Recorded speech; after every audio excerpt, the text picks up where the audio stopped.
Hello friends, मैं हूं अमर प्रताप सिंह और आप देख रहे हैं हमारा चैनल सक्सेस विद केपी। आज हम सभी हिंदी विषय के महत्वपूर्ण टॉपिक क्रिया के बारे में बात करेंगे।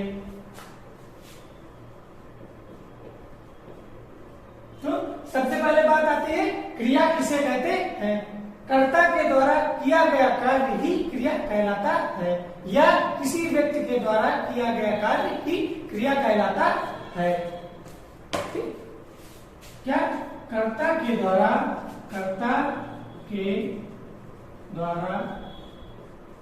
किया गया कार्य, मुख्य रूप से देखें तो कर्ता के द्वारा किया गया कार्य ही क्रिया कहलाता है। ठीक, अब बात सबसे पहले बात आती है क्रिया कैसे बनती है। तो क्रिया किससे बनती है? धातु से। ठीक, किससे बनती है? धातु से। तो सबसे पहले हम जानेंगे कि धातु किसे कहते हैं। तो क्रिया के मूल रूप को धातु कहते हैं या धातु में प्रत्यय लगने से क्रिया का निर्माण होता है। इसमें क्या रहेगा? क्रिया के मूल रूप को धातु कहते हैं। क्रिया के मूल रूप को, इसको क्रिया के मूल रूप को धातु कहते हैं। ठीक, अब उनसे बात आती है कि धातु कितने प्रकार की होती है। तो धातु मुख्यतः दो प्रकार की होती है। कितनी? दो। कौन कौन सी? एक होती है मूल धातु, दूसरी कौन सी होती है? यौगिक धातु, अब हम एक एक करके जानेंगे। सबसे पहले बात आती है मूल धातु किसे कहते हैं। तो मूल धातु किसे कहते हैं?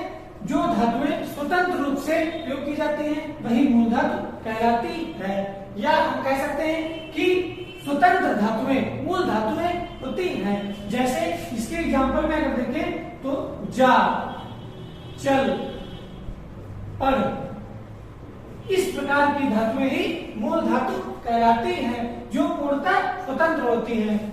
दूसरी बात आती है यौगिक धातु। जैसे कि आपने यौगिक शब्द पढ़ रखे हैं कि दो या दो से अधिक शब्दों के योग से बना शब्द यौगिक शब्द कहलाता है। उसी प्रकार यौगिक का अर्थ यहाँ पे भी बदलेगा नहीं बिल्कुल। यौगिक धातु का अर्थ है कि मूल धातु में प्रत्यय लगने से यौगिक धातु का निर्माण होता है या दो या दो से अधिक धातुएं जब एक साथ प्रयोग होंगी तो यौगिक धातु कहलाएगी। जैसे चल में अगर आप प्रत्यय लगा दें, जैसे चल में हम आप प्रत्यय लगा दें तो धातु हमारी क्या बनेगी? चला। पर्स में आप प्रत्यय लगा दें तो हमारी क्या धातु बनेगी? पढ़ा। इस प्रकार से मूल धातु और यौगिक धातु होती हैं। अब हम क्रिया के वर्गीकरण के बारे में बात करेंगे। तो क्रिया का वर्गीकरण मुख्यतः दो प्रकार से किया गया है या कह सकते हैं कि क्रिया का विभाजन दो प्रकार से किया गया है।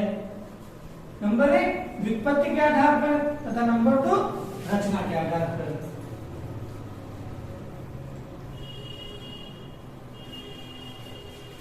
क्या हमने बताया कितने प्रकार से किया गया है? दो प्रकार से किया गया है। नंबर 1 व्युत्पत्ति के आधार पर और नंबर 2 रचना के आधार पर। तो हम सबसे पहले बात किस पर करेंगे? व्युत्पत्ति के आधार पर क्रिया का विभाजन। तो व्युत्पत्ति के आधार पर क्रिया के निम्न भेद होते हैं। इसका निश्चित संख्या हमने इसलिए नहीं बताई क्योंकि हम सभी किताबों में अलग अलग दिया गया, किसी में 2 किसी में 4। पर हम आपसे कहते हैं कि पेपर में ऐसे क्वेश्चन भी नहीं आता कि व्युत्पत्ति के आधार पर क्रिया के भेद कभी नहीं पूछेगा। डायरेक्ट एक एक करके क्रिया के बारे में पूछेगा। व्युत्पत्ति के आधार पर हम सबसे पहले अपनी क्रिया पढ़ेंगे प्रेरणार्थक क्रिया। प्रेरणार्थक क्रिया। ठीक, सबसे पहले बात आती है प्रेरणार्थक क्रिया किसे कहते हैं। तो हम जानेंगे कि वह क्रिया या कह सकते हैं जब कर्ता स्वयं कार्य न करके किसी अन्य को उसी कार्य के लिए प्रेरित करता है तो वह क्रिया प्रेरणार्थक क्रिया कहलाती है। मतलब कि कोई व्यक्ति खुद से स्वयं अपना काम न करके किसी दूसरे से करवाए, ऐसी क्रियाएं ही प्रेरणार्थक क्रियाएं कहलाती हैं। इसमें मुख्यतः 2 व्यक्ति होते हैं। आप कह सकते हैं, उदाहरण से पहले जानना जरूरी है कि इसमें कितने लोग होते हैं। इसमें 2 लोग होते हैं। जैसे एक होता है प्रेरक करता और दूसरा होता है प्रेरित करता।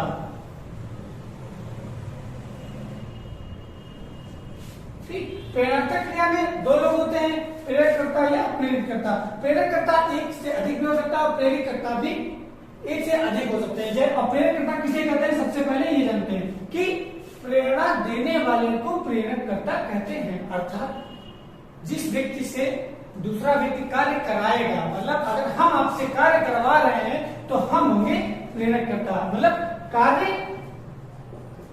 करवाने वाला,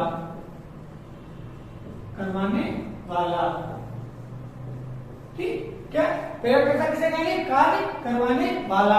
प्रेरितकर्ता क्या होगा, जो व्यक्ति कार्य के लिए प्रेरित हो रहा है, अर्थात कार्य करने वाला, कार्य करने वाला,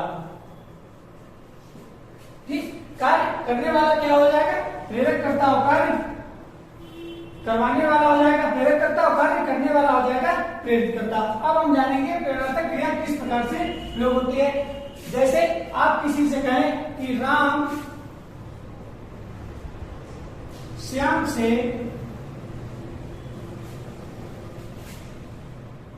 भोजन पकवाता है। जैसे हमने एक उदाहरण देखा कि राम श्याम से भोजन पकवाता है, अर्थात राम यहाँ पे क्या हो गए, ये हो गए प्रेरककर्ता, और ये श्याम क्या हो गए, ये हो गए प्रेरितकर्ता। ये हो गया प्रेरककर्ता, मतलब ये कार्य करवा रहे हैं, और श्याम क्या हो गया प्रेरितकर्ता। और पकवाता ये क्या है, यही है प्रेरणात्मक क्रिया। अगर आपसे पेपर में इसको रेखांकित करके पूछ दे कि पकवाता शब्द क्रिया का कौन सा भेद है, तो आप क्या करेंगे, प्रेरणात्मक क्रिया, क्योंकि इसमें व्यक्ति स्वयं कार्य न करके दूसरे से करवाता है। इसके अन्य उदाहरण मैं बताता हूं, जैसे दिखवाना, ये पकवाना हो गया, खिलवाना, अन्य देखे तो सुलाना और सुलवाना दोनों होते हैं। इस प्रकार के शब्द ही प्रेरणात्मक क्रिया के अंतर्गत आते हैं। इसमें भी दो रूप होते हैं मुख्यतः, समझ लीजिए कि प्रथम प्रेरणात्मक रूप और द्वितीय प्रेरणात्मक रूप। प्रथम प्रेरणात्मक रूप में आना प्रत्यय लगने से क्रिया बनती है, मतलब खेल में अगर आना प्रत्यय लगने से क्या बनेगा, खिलाना, मतलब राम श्याम को खिलाना चाहता है, अगर उदाहरण में देखें। और द्वितीय प्रेरणात्मक रूप में वाना प्रत्यय लगता है कि क्रिया के मूल रूप में वाना प्रत्यय लगने से द्वितीय प्रेरणात्मक क्रिया का रूप बन जाता है। जैसे खेल में वाना लगे, खेल में वाना लगा तो क्या बनेगा, खिलवाना, उसमें क्या था, खिलाना, उसमें क्या हो गया, खिलवाना। इस तरीके से प्रेरणात्मक क्रिया का प्रयोग किया जाता है। बस दिमाग में इतना रखना है कि व्यक्ति अपना कार्य स्वयं न करके दूसरे से ही करवाएगा, वही क्रिया प्रेरणात्मक क्रिया कहलाएगी। अब हम अपनी दूसरी क्रिया की ओर बढ़ते हैं, जिसे कहते हैं यौगिक क्रिया।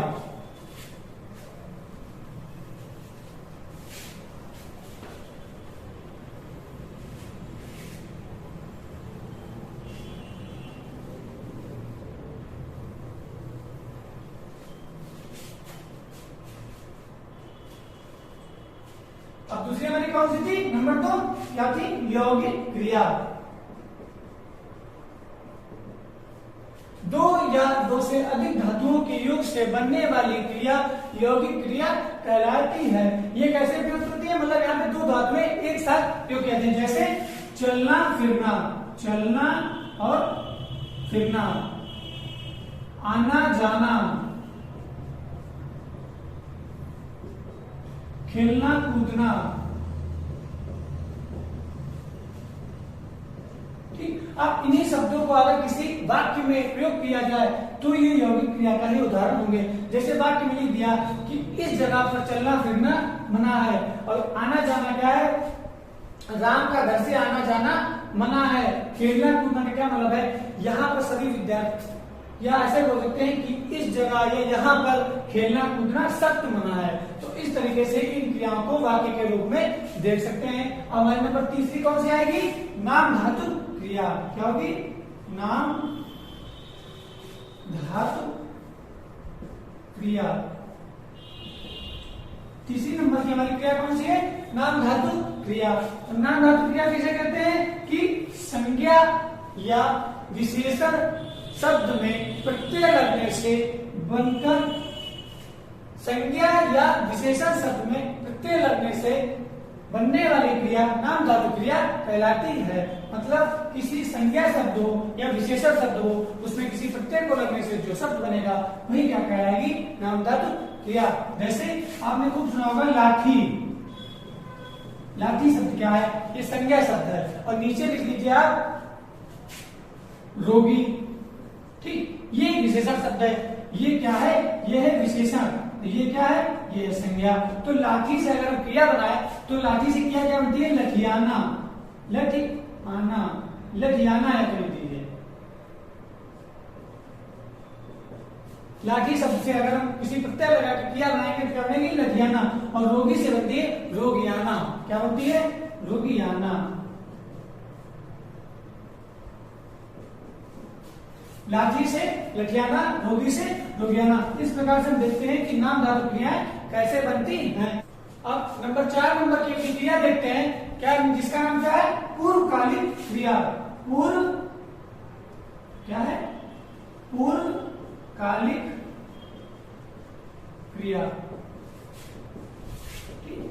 अब बात आती है पूर्वकालिक क्रिया किसे कहते हैं। तो जब कर्ता किसी कार्य को करने से पहले एक कार्य और करता है उसे कहते हैं पूर्वकालिक क्रिया। अर्थात कहने का व्यक्ति है, जब कर्ता किसी एक कार्य को करके तुरंत दूसरे कार्य की ओर प्रेरित हो तो पहला कार्य ही पूर्वकालिक क्रिया कहलाती है। जैसे उदाहरण में देखिए, पहला कि मोहन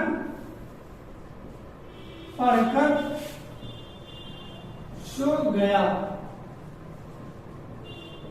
ठीक। अब मोहन पढ़कर सो गया, तो आप देखिए यहाँ पे 2 क्रियाएं प्रयुक्त हुई हैं, एक सोना और एक है पढ़ना। तो उसने पहले क्रिया कौन सी किया है, पढ़कर सो गया, अर्थात वो पहले पढ़ा था। और किसी कार्य के तुरंत पहले जब कोई कार्य होता है वही कहलाती है पूर्वकालिक क्रिया, अर्थात यहाँ पे पढ़कर ही पूर्वकालिक क्रिया है, ठीक। अब एक अगर देखें तो वह नहाकर खाना खा गया, खा गया। क्या हमने देखा, वह नहाकर खाना खा गया, तो इसमें नहाकर शब्द देखिए, ये है पूर्वकालिक क्रिया। अब आप पूर्वकालिक क्रिया पूर्ण रूप से समझ गए होंगे कि जब 2 क्रियाएं एक साथ प्रयुक्त हो तथा पहला क्रिया करने के तुरंत बाद कर्ता दूसरी क्रिया की ओर प्रेरित होगा, तब पहली क्रिया ही पूर्वकालिक क्रिया कहलाएगी। अब हम देखते हैं रचना के आधार पर क्रिया के भेद।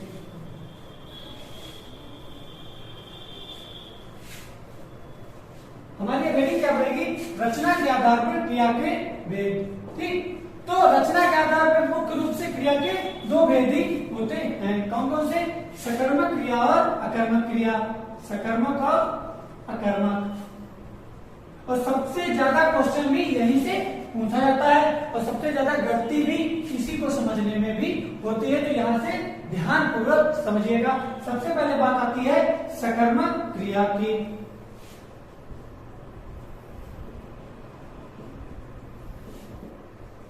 ठीक, अब सकर्मक क्रिया इसे कहेंगे जब किसी व्यक्ति के द्वारा किया गए कार्य से उसको फल मिलेगा तो वह सकर्मक क्रिया होगी, अर्थात कर्म के साथ होने वाली क्रिया ही सकर्मक क्रिया कहलाती है। सकर्म अर्थात कर्म के साथ। इसका अर्थ अगर विच्छेद करेंगे तो इसका अर्थ लिखिएगा कर्म के साथ, ठीक। तो जैसे इसका एग्जांपल देखेंगे, पहला एग्जांपल देखते हैं, जैसे पक्षी आकाश में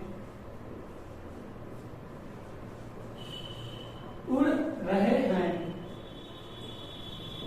पहला एग्जांपल में पक्षी आकाश में उड़ रहे हैं, तो हमारे पास सीधा सा एक क्वेश्चन आया कि पक्षी कहाँ उड़ रहे हैं, तो हमारे पास उसका उत्तर है कि पक्षी कहाँ उड़ रहे हैं, आकाश में। अर्थात पक्षी क्या हो गया, ये हो गया कर्ता, और आकाश क्या हो गया, ये हो गया कर्म। और कर्म के साथ होने वाली क्रिया कौन सी क्रिया कहलाती है, सकर्मक क्रिया। अगर यहीं पे लिखा होता कि पक्षी उड़ रहे हैं तो वहां पे हो जाती अकर्मक क्रिया, क्योंकि पक्षी कहाँ उड़ रहे हैं हमें नहीं पता। अगर हमारे पास कहां और किसे का उत्तर नहीं है तो वह क्रिया ही अकर्मक क्रिया कहलाएगी। अगर दूसरा एग्जांपल देखें तो राजीव आम खा रहा है। हमने दूसरा एग्जांपल देखा तो राजीव आम खा रहा है। अब हमारे पास राजीव क्या हो गया, ये हो गया कर्ता, और आम क्या हो गया, ये हो गया कर्म। तो कर्म के साथ होने वाली क्रिया कौन सी, सकर्मक क्रिया कहलाती है।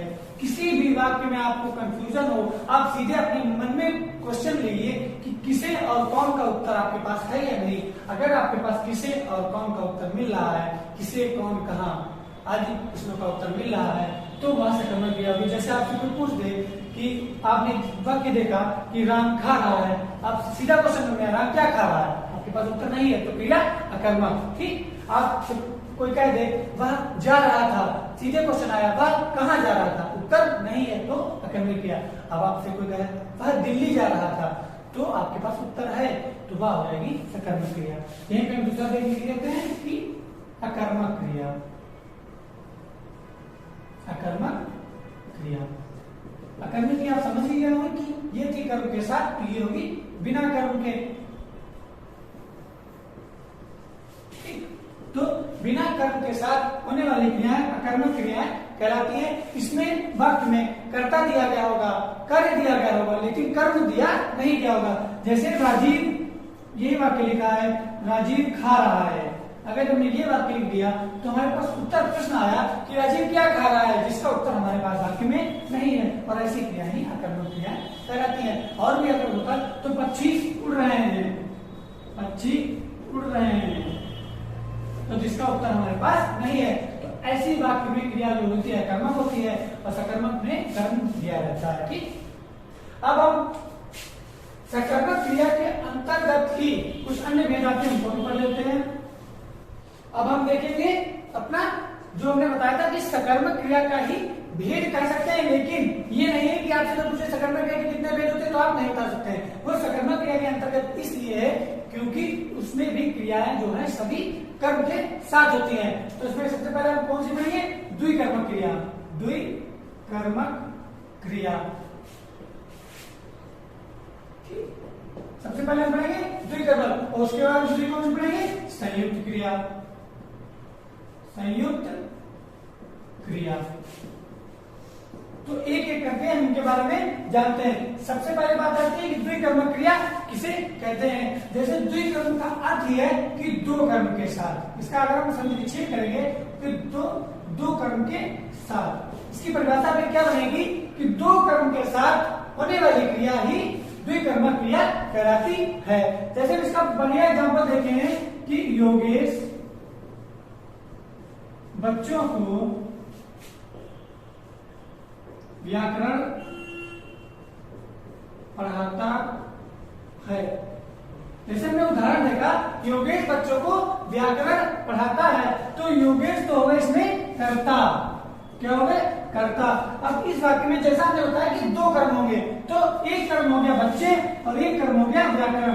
अब हमारे पास अब बात होती है कि कौन सा मुख्य कर्म है, कौन सा गौण कर्म है। ठीक, तो बच्चों को क्या पढ़ाता है, व्याकरण, तो व्याकरण हमारा हो गया मुख्य कर्म, और बच्चे क्या हो गए, ये हो गए गौण कर्म। ठीक, तो योगेश बच्चों को व्याकरण पढ़ाता है। जैसे दूसरा एग्जांपल देखें तो सीता चाकू से सब्जी काटती है। जैसे मैं दूसरा एग्जांपल क्या लिखा कि सीता चाकू से सब्जी काटती है, तो सीता हो गया हमारा, ये तो कर्ता हो गया। अब बचे हमारे पास काटना, ये क्रिया हो गई। हमारे पास का मतलब कि वाक्य में दो कर्म भी होने चाहिए, तो एक कर्म हो गया चाकू और एक कर्म हो गया सब्जी। अब हमें यहाँ पे देखना है कि मुख्य कर्म कौन सा है और गौण कर्म कौन सा है। आपसे पेपर में ये भी पूछ सकता है कि रेखांकित पद क्रिया का कौन सा भेद है, या ये पूछ सकता है कि रेखांकित पद क्रिया का मुख्य कर्म है या गौण कर्म है। तो आप देखिए, रीता चाकू से क्या काटती, से सब्जी, तो सब्जी यहाँ पे मुख्य कर्म हो गया, सब्जी क्या हो गया, मुख्य, तो ये क्या हो जाएगा, गौण। इस तरीके से हम द्विकर्मक क्रिया को समझ सकते हैं। अब आप भी दूसरी क्या देखेंगे, संयुक्त क्रिया। संयुक्त क्या किसे कहते हैं कि दो क्रियाओं से निर्मित क्रिया संयुक्त क्रिया कहलाती है, या दो क्रियाओं के योग से निर्मित क्रिया ही संयुक्त क्रिया कहलाती है। जैसे रीमा सोने लगी। ठीक, दूसरा एग्जांपल देखते हैं, वह घर पहुंच गया। ठीक, हमने यहाँ पे 2 एग्जाम्पल देखे। पहला क्या देखा, रीमा सोने लगी। दूसरा क्या देखा, वह घर पहुंच गया। अब हमारे इसमें क्या होता है, 2 क्रियाएं संयुक्त होंगी। तो पहली क्रिया इसमें क्या हो गई, सोना, और दूसरी क्या होना, लगना। पहली हो गई पहुंच, दूसरी क्या हो गई, लगा। अब इसमें भी पूछ सकता है कि मुख्य क्रिया ये है, तो ये हो गया सहायक क्रिया या गौण क्रिया। इसमें भी ये मुख्य है और ये सहायक है। ये क्या है, मुख्य, तो ये क्या हो जाएगी, सहायक। ठीक, इस तरीके से हमारा क्रिया का जितना भी विभाजन था, जितने प्रकार से क्रिया को तोड़ सकते थे, हमने संपूर्ण समझ लिया है। अब हमें एक छोटा सा बस बनता है कि सहायक क्रिया किसे कहते हैं। यहीं पे समझ लेते हैं कि सहायक क्रिया किसे कहते हैं। इतने में नहीं आ जाएगा, तो देखते हैं ये क्या पड़ेगी हमारी, सहायक क्रिया, क्योंकि ये भी अब पूछी जाने लगी है। तो सहायक क्रिया किसे कहते हैं, मुख्य क्रिया के अर्थ को स्पष्ट करने के लिए जब किसी अन्य क्रिया की सहायता लेनी पड़े, वही क्रिया सहायक क्रिया कहलाती है, अर्थात मुख्य क्रिया के साथ ही प्रयोग की जाती है। जैसे पिताजी अखबार पढ़ चुके हैं। हमने क्या लिखा, पिताजी अखबार पढ़ चुके हैं। तो हमारा यहाँ पे पिताजी हो गया कर्ता, ये हो गया कर्म, पढ़ना हो गया क्रिया, और ये हो गई चुका, ये हो गई सहायक क्रिया। ठीक, अब बात समझ में आई कि मुख्य क्रिया के साथ अगर हम पिताजी अखबार पढ़ हैं तो हमारा वाक्य गलत हो जाएगा। इस पढ़ को स्पष्ट करने के लिए ही चुके लगाया गया है, तो यह चुके हो जाएगी सहायक क्रिया, और ये पढ़ क्या हो जाएगी, मुख्य क्रिया। इस तरीके से हमारा आज पे यहाँ पर अपना जितना भी विषय था वो हो गया खत्म। क्रिया से रिलेटेड जितने भी तरीके से विभाजन था मैंने आपको एक ही वीडियो में बता दिया है। अगर आपको वीडियो अच्छा लगा हो तो वीडियो को लाइक तथा शेयर करें, तथा चैनल पर पहली बार आए हो तो सब्सक्राइब करें तथा बेल आइकन को जरूर दबाएं।